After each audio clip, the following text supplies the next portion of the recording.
Congresso e governo nos Estados Unidos tentam mudar o papel dos reguladores do setor financeiro. Vai mudar a estrutura? O Fed muda de papel?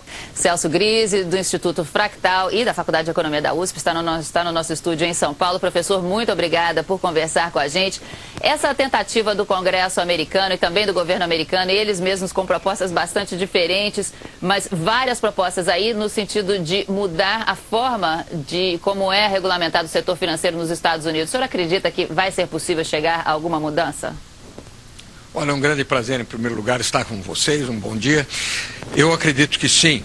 Eu acredito na necessidade de transformar a regulamentação do sistema financeiro americano, tendo em vista algumas coisas que são muito claras e que nasceram dessa crise. Em primeiro lugar, nós temos que evitar essa possibilidade de contágio em que esses bancos acabam estendendo para vários setores da economia e para, de uma maneira geral, outros bancos, né?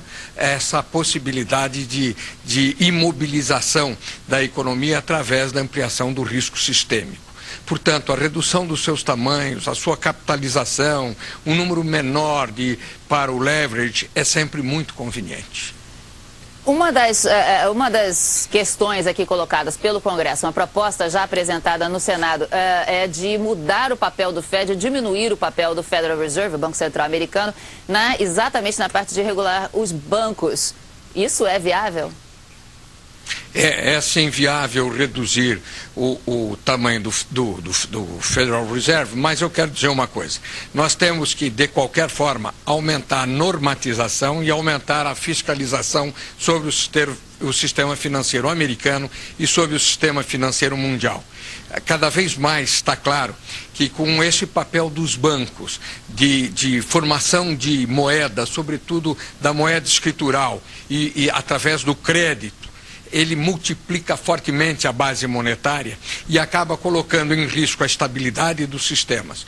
Quando este crédito acaba caindo numa insolvência em função de problemas macroeconômicos, tudo isso se estende de uma maneira cruel para toda a economia, penalizando sobretudo o consumidor, o homem comum e mais do que tudo, o homem de renda mais baixa e, portanto, mais vulnerável a esses impactos. Vale ressaltar que aqui nos Estados Unidos o sistema bancário, digamos assim, é diferente, com diferentes órgãos regulando diferentes áreas. Os bancos são regionais, em sua maioria, não operam a nível federal, a nível nacional. Ou seja, o governo federal tem uma ingerência sobre algumas partes do setor financeiro. A questão política para uma mudança desse porte numa federação como os Estados Unidos é viável de acontecer? Claro que é sempre muito mais difícil, porque como você tem um sistema ali confederativo, com vamos dizer, posições locais muito fortes, posições regionais do ponto de vista político muito forte, o alcance de um consenso para uma regulamentação nacional é sempre muito mais difícil. Agora, os americanos são hábeis em fazer negociações que venham a beneficiar a coletividade, a comunidade como um todo. Eles saberão renunciar a aspectos individuais à busca de uma situação sadia do ponto de vista econômico para todo o país e para o próprio sistema financeiro. Enquanto isso, o secretário do Tesouro americano na Ásia diz que a política do governo ainda é de dólar forte, quando claramente para os Estados Unidos o dólar desvalorizado tem sido aí o que está segurando o país. Eles podem manter esse discurso por algum tempo, dizer uma coisa e fazer outra, ou o senhor espera que possa realmente haver uma mudança na política deles? Bem, dólar forte é uma coisa absolutamente impossível nos dias de hoje. Nós temos um excesso de dólares no mercado. A quantidade emitida de dólar é muito grande. E com essa disponibilidade, é claro que ele tende a cair. Não há como manter um dólar forte. E nós estamos notando que todos os países que têm altas reservas em dólar têm buscado outras moedas.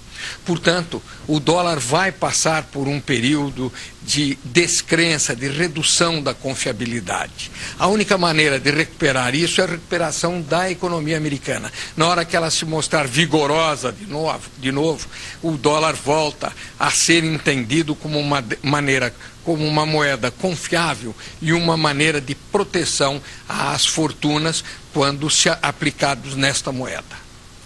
Professor, nós vamos ao intervalo em instantes. Eu queria voltar a conversar com o senhor sobre a questão dessa valorização e da recuperação da economia mundial, onde, nas palavras do secretário do Tesouro americano, a Ásia vem liderando essa recuperação. Nós voltamos em 2 minutinhos com o professor Celso Grise, no Instituto Fractal de Pesquisa de Mercado e da Faculdade de Economia da USP. Nós voltamos em instantes.